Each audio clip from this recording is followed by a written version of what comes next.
Charles, I don't know if today's movie is exactly Easter. I think it might have been a Halloween issue with the original Wallace and Gromit, but because it had to do with a were-rabbit, we've adapted it to an Easter special. Right. And the Were-Bama. Well done. Useless and Vomit. Useless and Vomit, episode 2. That's right. Maybe we can. Yeah, we got just stuck here in a... Slow lane. Right. But yeah, this is funny. When the weather turns, when there's a little bit of sun, there's more greenery, even this godforsaken portion of New York City starts to look interesting. You know, when I was a kid, this area was totally derelict. And all the new buildings you see obviously weren't here. But it was, there's not much going on over here. Get a lot of radio interference. Yeah. Let me ask you something about this train line. I think was it a subway or it was for bringing stuff to boats? Well, no, this was, I think, a major freight line. Freight. And yeah, this was an active port. But when did they stop? Like when you were a kid, was there a train up here or it was already over? I think it was pretty much over. I wasn't, but certainly by the late 60s it was over. And then what happened? That's it. Yeah, the old West Side Highway was over there, and it was elevated and falling down. So it literally, it was grotesque. And at night, you'd have all kinds of crazy things underneath the falling roadway, including hookers of many varieties, drug dealers. Well, luckily we don't have that now. Yeah, exactly. Problem solved. Yeah. Yeah. Well, speaking of the Were-Bama, Charles, he still haunts this presidency, the curse of the Were-Bama. Right. We're going to get into all of that on a First Amendment Forum Easter special in just about 30 minutes. People can join us. But I would like to say one thing. I think about it, in large organizations, you really don't want to cut across lines. And normally, the President of the United States, the former President of the United States, just goes off into the sunset, contemplates his navel, and until Reagan started getting speaking fees, right, just tends to his knitting. Now we have reports. Knitting? Yeah. Now we have reports that that Obama is in direct and frequent communication with the chief of staff for Biden. And if you did that once to me, I'm the sitting president, I'd have a stern discussion with Obama face to face. I'd summon him to D.C. and I'd say, listen, dude, don't do that. You have no right to cut across channels and start speaking to my chief of staff about anything. You see, you do that one more time and you're going to find your freedom is severely crimped.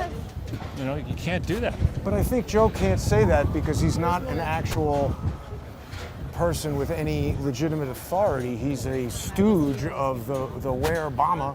Right. And also Tulsi Gabbard gave a really interesting interview to Tucker Carlson, and she was saying that, I hadn't heard this, but she said that Hillary Clinton admitted that she speaks to the White House almost daily. That's crazy. She is perhaps it's tough to say who's a worse manager. Yeah. Obama, Hillary. Certainly Biden's no manager. But back on the chief of staff, the previous one was involved in highly suspicious activities, including he was with no medical training, the Ebola czar. What's that guy's name again? I forget, but he was horrible. And the replacement is named Zientz, and he's got all kinds of, let's say, asterisks around his name being associated with very questionable financial activities. So, the chief of staff is probably, other than, the Valerie Jarrett position. Which is what, the secret advisor? Well, no, he's the top advisor to the president on domestic policy. National Security No, Council? not national security. It's just, Anita Dunn has that role now. Kellyanne Conway had it under Trump. And Valerie Jarrett had it for 8 years under Obama. So the chief of staff decides who gets to see, decides what the president sees, hears, and who he meets with. Wow. And there's a staff, and they, in theory, zealously guard the president's time and attention. He's sleeping right now. Call back later. That's right. This year he's sleeping. He called he's the lid. Currently caking his pants. Can we call you in an hour? That's right. Yeah, he's a Dookie watch. Somebody did a meme where it's Joe Biden on Who Wants to Be a Millionaire. Right. And the choices were like, I want to devalue the currency, invade a foreign nation, destroy the economy, or shit my pants. Yeah, and he's like, this is a tough one. He's not a millionaire or a billionaire. He's a zillionaire. I mean, he's just, really, how at this stage can you be proud to be an American? We elected this douche. Let's go in here for a second. Somebody right on our heels. So here we are, 10th Highline Pizzeria. I've been in there, actually. Is it good? I mean, it's not outstanding. And that's where you go to clean your M&Ms? I don't know. M&M? Yeah. Yeah, I just didn't like those people right on this. I don't like any of these people. Right. Oh, this area is temporarily closed. Good. That's not really an area. It's hay. Restoration in process. That guy's chin is going to be free of COVID. Yeah, so we have a Whitehouse in just complete disarray. Every front that we look at is a disaster. Most recently, inflation. From my perspective, or my future son-in-law, I had met with him and. Have you announced that previously to anybody? It's been announced. It's been publicly announced. But so he likes beer, and I didn't have any in the house, so I went to get some. When was the last time you bought beer? So I'm not promoting it. We bought a 6-pack of Brooklyn Lager bottles. $20. $17.75. Yeah. And the bottles were not 16 ounces; they were 12 ounces. Yeah. That's preposterous. We're getting so much radio interference up here today. I wonder. Yeah. There's another one. Yeah. But I mean, just the degree to which inflation is raging. The average, the CPI, the Consumer Price Index, is up 20% since Joe Biden was inaugurated. What does that mean, Consumer Price Index? That's the base. That's a government estimate of the basket that people buy across the nation. Oh, right, eggs, milk. Whatever, yeah. And it's you could argue, I would argue that basket is not fairly constructed or representative of the costs that really bite a family in particular. And I've been arguing this since 2008. I call it skewflation, that there's by age cohort and whether you're married or not, what you buy and what you need to save for varies. When you're 20, it's one thing. When you're 30, it's another thing. When you're 50 and your kids are in college and graduate school, if they are there. Yeah, that beer price would have affected me a lot more 30 years ago. Yeah, I only had one bottle of beer. But so people hear that idiot Janet Yellen, inflation is transitory. Oh, whoops, no, it's not. I mean, she's just a complete bozo. Cybercilic mushroom prices have been flat. I mean, she's the kind of person who should have been fired from the lunch lady cohort in a public school. Who hired her in the first place for anything? She's a complete moron. I don't care how many degrees she has, where she worked, what her academic papers are. I'd love to see Ackman take a look at just how authentic her quote scholarship actually is. He's gone quiet, hasn't he? Yeah. But inflation is raging, and people who go to the store today, you're going to see it. Just at random, it will seem. One thing that you thought was going to cost you $5 will be $6.25. More than that. But also this Consumer Price Index, if it's measuring the prices of stuff, that seems to be a more, even if it's not fully accurate for... Get away from that. Sandbag, hold the door open. But even if it's not fully accurate for what everybody is buying, if it's even approximate, it's 20% is a lot more than what they're talking about with inflation. Well, and I see 50, 60, 70% price increases. Well, yeah, and Biden and his team of corrupt assholes, which is what they all are to work on that team, is steadily increasing taxes on everybody. And, talking about unemployment is low. But let's go in here. We're just getting wind blown and radio and crazy. Here's Kermit the Frog, Charles. Yeah, my idol. He's skydiving. Yeah. I saw, let me get back to inflation, but I saw Seth MacFarlane, we talked about it a little bit. He was on that Graham Norton show. Yeah. and Tom Cruise was on it, and I think it was Emma Stone was on it, and some other person was on it. And first, McFarlane did all his imitations. I mean, He is. politically he's a jerk, but when it comes to his craft, he's really very gifted. Yes. And so then Graham Norton was kind of treating him like a circus puppet. And at the end of the segment, he said, "All right, now I want you to do that famous segment you do on Liam Neeson, the Taken speech." And he said, "Well, on Family Guy, we do it with Kermit the Frog." And so he did Kermit the Frog doing Liam Neeson's Taken speech. And I mean, it was really, how he have seen that. How he came Can we exit the building on that side? I think we have to go that way. Oh, okay, so we didn't avoid. Yeah. But he did that, and then... I'm pretty sure there is an all right, exit okay. over here. And so then check he it. went and... then Tom Cruise imitated either Daffy Duck... Donald Duck. Donald Duck or Daffy Duck? I think it was Daffy. But whatever. And Tom Cruise is actually pretty good at that, too. Yeah, he's a decent actor. Decent. He might go somewhere. Given time, if he grows up a little bit. I think we're going to have an exit on this side. Yeah, but I thought you wanted to go that way. Whatever. Oh, where are we trying to go to? We can go this way. I don't remember where you said you wanted to go. I want to go up to, past wherever you Columbus wanna go. Circle. It's fine here. Okay. We haven't done this in a while. We can stop and you can get a watch Yeah, I was going to say, isn't that a bread company? with the AI. It's an AI company. So this is very reminiscent of the fancy malls in Asia. How that I've many been to. watches do people need? All you need to sell is one a year of those, one or two maybe. I don't think that even covers the rent. But you look into this Tory Burch, it is Sunday, so you don't expect to see that many people shopping. But the rent on that place has got to be a Tremendous. lot. 6 figures a month, I would think. And Tiffany, here on your right. Maybe not 6, but it's got to be 50 grand a month or something. Oh, more. I would think More than that. Yeah, retail. It's probably 100 grand a month to rent a place like this. Yeah, we'll see how many people actually pay their rent. Yeah, see, there we go. Yeah.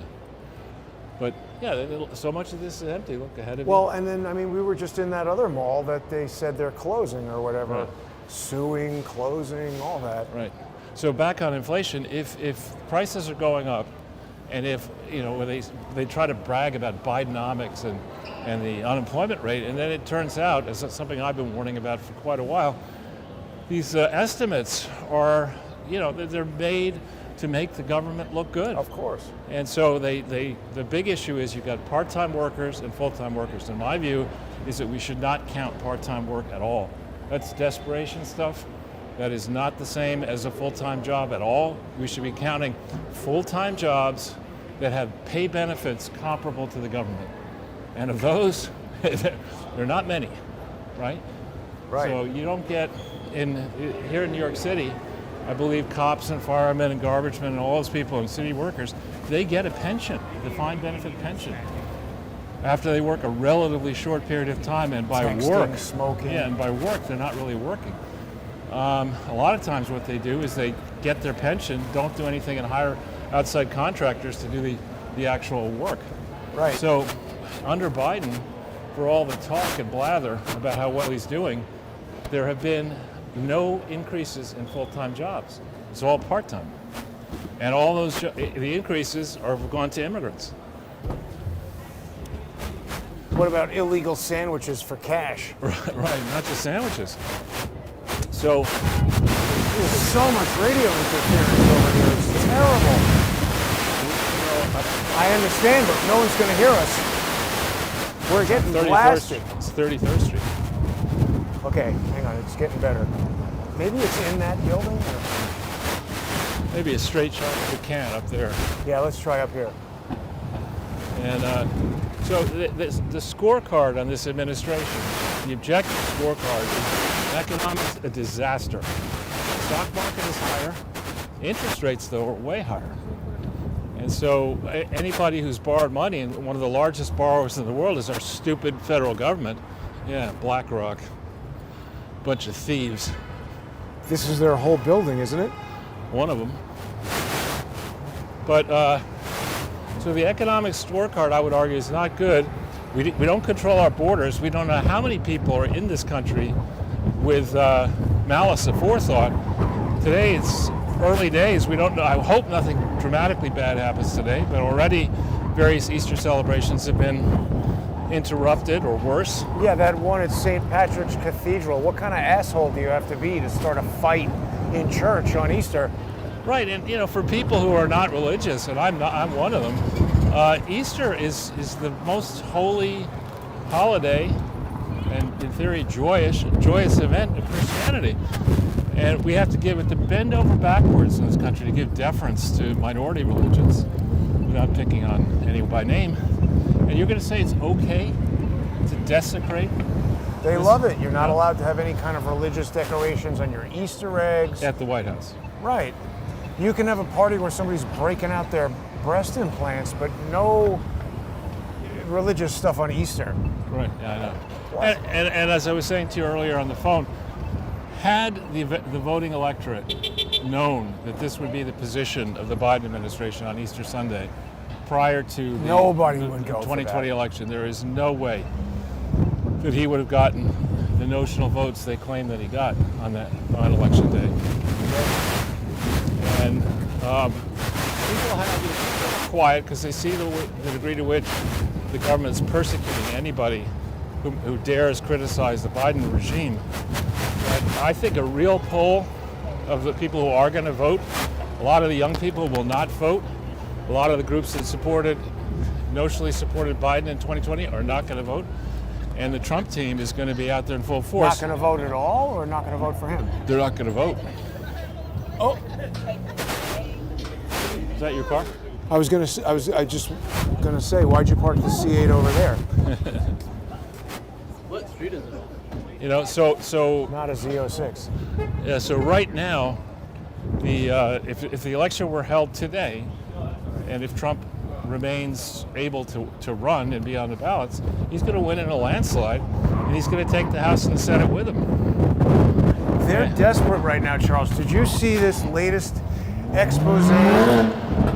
Idiots. That's what? That's a supercharged Jaguar. Did you see the latest expose that Laura Loomer did about the judge's daughter? $93 million. Right, making websites and all this stuff. And also they started like, oh, this is a lie, and he's threatening the judge and blah, blah, blah. It's not a lie. It's not a lie and it's not a threat. They just keep saying that anybody says anything negative about anybody, and that's causing death threats. Well, the thing is, if Laura or CNN or me or Kermit the Frog produce a news story that incites a crazy person to do something crazy, right, that is not the fault of the news reporter. There's no causal link there. Well, but the other thing is what they do is they say, oh, Laura has produced a story we don't like. Let's make a fake identity or get an idiot like George's brother to make a threat. And then we'll say, oh, that's incited by... I know. Well, and why is some young punk getting $93 million to do anything?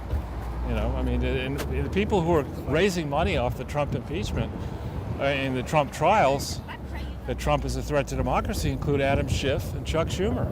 And they're $93 million. I mean, that's an obscene amount of money. It is. And is what's really going on that these political campaigns are yet another way to pay off politicians and their families. Of course it is. You know? They were saying that, you know, SBF got 25 years, but a crazy thing has occurred in that the company, you know, they had some conservator or whatever, you know, taking care of its assets while they're getting ready to throw them in jail and whatever. Right. I'm just getting so much static today, it's killing me. And what happened was the company had a lot of cryptocurrency assets, and because Bitcoin has gone up so much, the investors are actually going to get their money back with profit. Look at these prices. I know. This place is always terrible, but it's I mean, this is really expensive. Terrible. I mean, what's a typical gas tank now? It used to be 14, in an SUV, 14 gallons. Yeah, that's what it is. All right, so that's $65 to fill up your with Supreme and credit. I never get the premium. I think unless you have a super high compression ratio engine or a turbocharged car, the higher octane gasoline does zero. But for the bulk, not for people so much in the city. Most of the people in the city don't have cars. But if you're living, we got to get off this avenue, Charles. Right, it's too much make stuff. it right. Here we'll make it right. But if you're if you're Now it's stopped. any kind of a rural area, whether suburban or truly rural, I mean, that's a killer when your gas prices go Yeah, up that when you much. have to drive. You've got no option. You typically have to have two cars. If you're in a family, right? You're going to have husband and wife both going to have a car, or you know. It's very bad. Is the static still bad here? No, it's much better now. Okay. Is this where you do your poster work at the Baryshnikov Art Center? No. Baryshnikov, is he alive still? I don't know. Mikhail Baryshnikov? I don't think so, actually. I think he died kind of recently. Did he?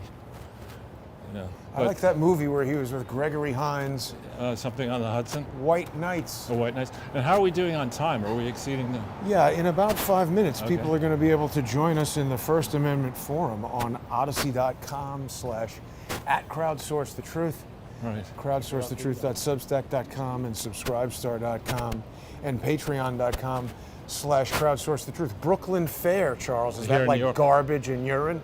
Yes. Well, you know, what's really interesting is that there's increased reporting now about commercial real estate projects going south, a very accelerating process right here in New York City, in Brooklyn specifically. Financially south, you mean, not heading down to Florida, or you do Just, mean going to Florida? I mean, the buildings are just going bankrupt Right. into foreclosure. So the tallest building in Brooklyn just announced that it's going to go. The owners of it are placing it into bankruptcy. And really what's happened is that the whole business model for any company that might have an office here in New York City or a major city Is out the window. is changed. And so you can't simply take a building that was put up in 1990 and configured, yeah, this is the business model. Not paying rent for your warehouse. All these thugs, you know, pretending they're working, you know, and who knows what. You know, I'm convinced that there are a significant number of people who have stolen those Amazon vests and are pushing carts around into buildings and And just stealing going the in packages. and taking other people's boxes. Yeah. But so there are actually, I'm going out to see some of them, there are these new cyber cities. In you know, a lot of Asia is not quite built up yet. 15-minute cities? Well, no, not that. They're cities that are Smart cities. smart cities. I don't know about that, No, Charles. no. These are not part of the C40 program. These are cities where there's one, for example, portions of a city near where I just bought a place, where they're trying to encourage cutting-edge, high-tech companies to set up plants from scratch, imagining how to do business differently, not hostage to the old way of doing business. And unfortunately, you just can't easily do that here in the city. If you had a city that was not crime-ridden, which is not, unfortunately, this city, you might overlook certain problems, but you've got so many problems. You've got leaders who don't believe in law and order, and in fact, want to turn this place into Haiti. It already is, according to Eric Adams. He's a moron. It's the Port-au-Prince. What a of moron. Whatever. Well, my ambition is to make this the Mogadishu of North America. You know what's interesting? When he was saying something about, oh no, he gave P. Diddy the key to New York City. Did you know that? Wouldn't be surprised. Eric Adams gave Sean Combs a key to New York City. When was that? Like 2023. What an idiot. Yeah. I mean, truly an idiot. Actually, that reminds me, Charles. I've been creating this entire series of Where's Diddy, because I just don't believe these photographs they've shown us. It's very strange to me that the New York Post is the only news outlet reporting the whereabouts of P. Diddy Combs. And remember, they had that false story about Ghislaine Maxwell being at the hamburger restaurant. Right. And a Crowdsource the Truth viewer who goes by Luke Slytalker, who is a cybersecurity expert, was able to get EXIF data from... What's EXIF? That is metadata within the photograph that included the type of camera that was used and the name of the person who took the picture. Right. And I then took that information and contacted the person. Turned out it was Ghislaine Maxwell's lawyer, and when I asked her questions about it, it was quite clear that we were right and they were lying and the photos were falsified. I see other evidence that indicates that the P. Diddy photos might have been messed with, and the more I've been publishing my Where's Diddy funny parody series, the more bullshit the New York Post has been putting out, but I made one for you, Charles. Oh, you did? Here's Where's Diddy in Kuala Lumpur. There you go. The great city. I highly recommend it. Yeah, so people, I think, want me to make a book, but we're out of time right now. We're going to continue in just 5 minutes on the First Amendment Forum. We got a lot more to discuss. So join us over there, odyssey.com/@crowdsourcethetruth, crowdsourcethetruth.substack.com, and subscribestar.com and patreon.com/crowdsourcethetruth. Thanks so much, everybody, for sponsoring the show. And happy Easter. We'll see you